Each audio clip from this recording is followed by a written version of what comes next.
پتمہِ ہفتہٕ پٮ۪ٹھٕ یِم حالات واقعات اَسہِ وٕچھ شاید آز تام ٲسۍ نہٕ وٕچھمٕتۍ کینٛہہ. اَسہِ وٕچھ کہِ کۭژاہ اذیت، کوٗتاہ تکلیٖف، کوٗتاہ مُصیٖبتُک کوٚر سامنہٕ ییٚتہِ کٮ۪و لوٗکو.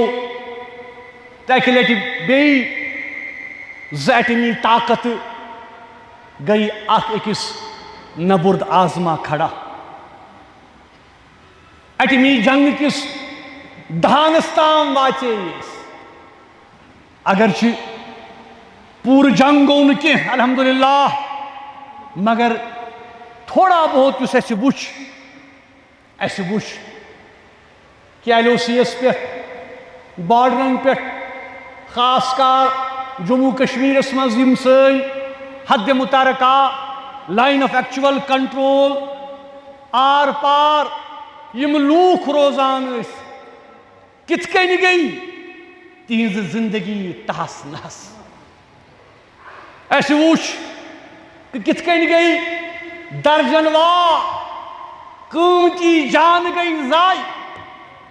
اَسہِ وٕچھ کہ کِتھ کٔنۍ گٔیہِ درجن واد گرٕ تباہ، روزگار گوٚو ختم. مُصیٖبت آو اَتہِ کٮ۪ن لوٗکن پٮ۪ٹھ، اَسہِ پٮ۪ٹھ، جموں کشمیر کٮ۪ن لوٗکن پٮ۪ٹھ. بزرگو، دوستو، ہمارے دل رو رہے ہیں جب ہم وہ تصاویر دیکھ رہے ہیں جو سوشل میڈیا پر 12 سالہ زین اور اس کی بہن اروا ہنستے ہوئے، یہ دونوں بچے کس طرح سے اس گولہ باری میں ہلاک ہو گئے. ان کی تصاویر آج بھی ہمارے آنکھوں کے سامنے ہے. یہی منظر آر پار تھا. ہم نے دیکھا کس طرح سے آج اس کی والدہ چیخ و پکار رہی ہے اپنے ان بچوں کو. ہم نے دیکھا کہ کس طرح سے ان کا والد ہسپتال میں موت و حیات کی کشمکش میں مبتلا ہے. یہ سارا دکھ اور درد اور کرب دنیا محسوس کرے یا نہ کرے، لیکن جموں کشمیر کے عوام، جموں کشمیر کے لوگ، ہمارے دلوں کو ان تصاویر نے ہلا کر رکھ دیا ہے. بزرگوں، دوستوں، نوجوانوں، دنیا دور سے دیکھ کر تبصرے کر رہی ہے، تماشائی کی طرح دیکھ رہی ہے، اور یہ کہا جا رہا ہے کہ جموں کشمیر ایک ایٹمی فلیش پوائنٹ بن گیا ہے. کبھی بھی جنگ اٹھ سکتی ہے، کبھی بھی معاملہ جو ہے ہاتھ سے نکل جا سکتا ہے. دنیا کے لیے یہ ایک علاقائی یا ایک ٹیریٹوریل ایشو ہوگا. میں یہاں تک بھی کہوں گا کہ ہندوستان اور پاکستان کے لیے شاید یہ ایک ٹیریٹوریل ایشو ہوگا، ایک زمینی مسئلہ ہوگا، ایک زمینی تنازع ہوگا. لیکن جموں کشمیر کے لوگوں کے لیے جو روز اول سے اس تنازع کو جھیل رہے ہیں، یہ ایک ایسا ناسور ہے جو ختم ہونے کا نام ہی نہیں لے رہا. بزرگوں، آخر کب تک ہم اس انپریڈکٹیبل سچویشن میں، اس غیر یقینی صورتحال میں رہیں گے؟ ہر کوئی کشمیر کے بارے میں بات کر رہا ہے، لیکن کشمیریوں کی کوئی بات نہیں کر رہا. ان سے نہیں پوچھا جا رہا، جموں کشمیر کے لوگوں سے نہیں پوچھا جا رہا جو یہاں رہتے ہیں کہ وہ کیا چاہتے ہیں، ان کے خواب کیا ہیں، ان کے آئندہ نسلوں کے لیے امنگیں کیا ہیں، امیدیں کیا ہیں؟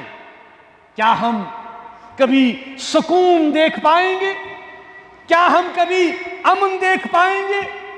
کیا ہمارے زخم کبھی بھریں گے؟ کیا یہ تنازع کبھی حل ہوگا؟ یہ ایک بہت بڑا سوال پیدا ہو گیا ہے۔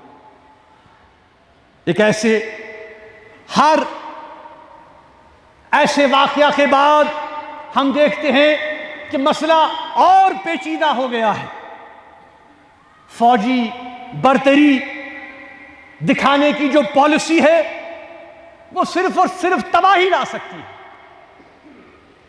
جسے ہم انگریزی میں ملٹری ون اپ مین شپ کہتے ہیں۔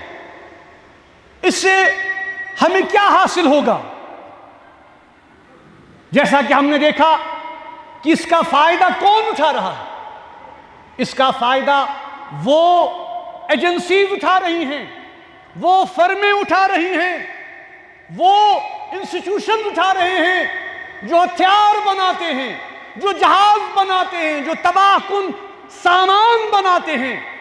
اور آج اب ہم دیکھ رہے ہیں کہ دنیا میں کشمیریوں کی مصیبت کی کسی کو نہیں پڑی ہے، لیکن یہ بحث چھڑ گئی ہے کہ کس فوجی طیارے کی کمپنیاں شیئر بڑھ گئے ہیں، کس کے اتر گئے۔ انسانی قدروں، انسانی جان اور انسانی اقدار کی کسی کو فکر نہیں ہے۔ بزرگوں، دوستو، آج فائدہ ان ایجنسیز کو ہو رہا ہے، آج فائدہ امن کو نہیں ہو رہا۔ کشمیری سوچنے پر مجبور ہیں کہ کیا بھارت اور پاکستان واقعی امن چاہتے ہیں یا ایک دوسرے پر سبقت چاہتے ہیں؟ ایک دوسرے پر ملٹری ون اپ مین شپ کی دوڑ میں دونوں شامل ہو چکے ہیں۔ جہاں تک جموں کشمیر کا تعلق ہے، جہاں تک یہاں کے عوام کا تعلق ہے، یہاں کے عوام، جموں کشمیر کے عوام جنگ نہیں چاہتے، جموں کشمیر کے عوام امن چاہتے ہیں، ہم حل چاہتے ہیں، ہم مسائل کی طوالت کو نہیں چاہتے، ہم مسائل کا حل چاہتے ہیں۔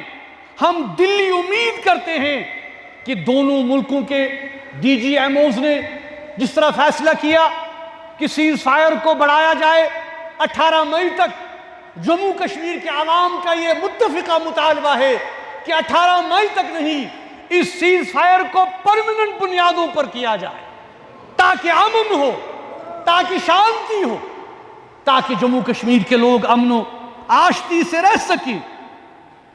حیرت اس بات کی بھی ہمیں ہوتی ہے کہ اگر D G M Os phone اٹھا کر آپس میں بات کر سکتے ہیں تو کتنے افسوس کی بات ہے کہ ہندوستان اور پاکستان کی قیادت کیا آپس میں بات نہیں کر سکتے؟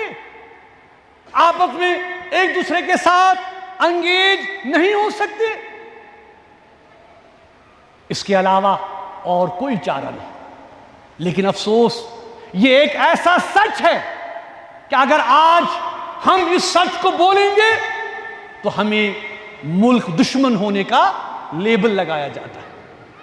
یہ کتنی حیرت کی بات ہے، یہ کتنے افسوس کی بات ہے کہ جو لوگ جنگ کی بات کرتے ہیں، جو لوگ تباہی کی بات کرتے ہیں، جو لوگ میوچول ڈسٹرکشن کو انشور کرنے کی بات کرتے ہیں، وہ آج کے دور میں نیشنلسٹ ہیں۔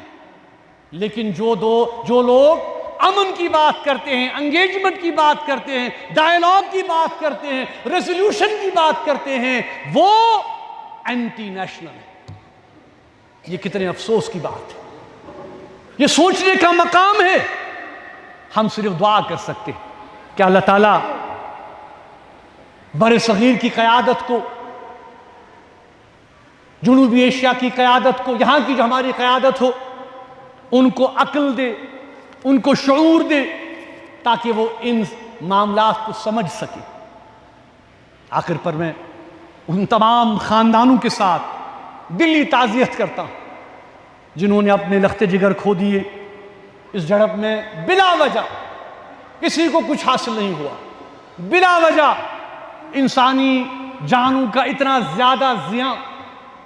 ہم ان کے لیے دعا گو ہیں کہ اللہ تبارک و تعالیٰ ان کو صبر دے، انہیں ہمت دے. ہم سمجھ سکتے ہیں کہ ہم دیکھ رہے ہیں پچھلے 70 سال سے معاملات و واقعات، زخمیوں کو اللہ تعالیٰ شفا دے. اور ہم سب کی یہ اس وقت کوشش ہونی چاہیے کہ ہم ان لوگوں کی مدد کریں، معاونت کریں. ہمارا بھی ایک چھوٹا سا ادارہ ہے دارالخیر، ہم بھی انشاءاللہ کوشش کریں گے کہ جتنا ہو سکے ہم ان لوگوں تک پہنچیں جو اس وقت ہماری ہمدردی کے، خاص کر جو LOC پر لوگ رہ رہے ہیں، ان کی ہیلپ کے لیے، ان کی مدد کے لیے ہم سامنے آئیں. میں آپ سب سے اپیل کرتا ہوں اور حکومت سے بھی اپیل کرتا ہوں کہ ان کو اچھا خاصا معاوضہ دیا جائے تاکہ وہ اپنی زندگیاں پھر شروع کر سکیں. میں یہ بھی کہنا چاہتا ہوں کہ جیسا کہ آپ کو پتہ ہے کہ جموں کشمیر عوامی ایکشن کمیٹی پر پابندی عائد کر دی گئی ہے، اور ہم نے یہ فیصلہ کیا ہے کہ ہم اس کو اپنے طور سے، سیاسی طور سے اس مسئلے کو، اس پر جو ہمارا نقطۂ نظر ہے، ہم اپنے طریقے سے اس کو چیلنج کریں گے.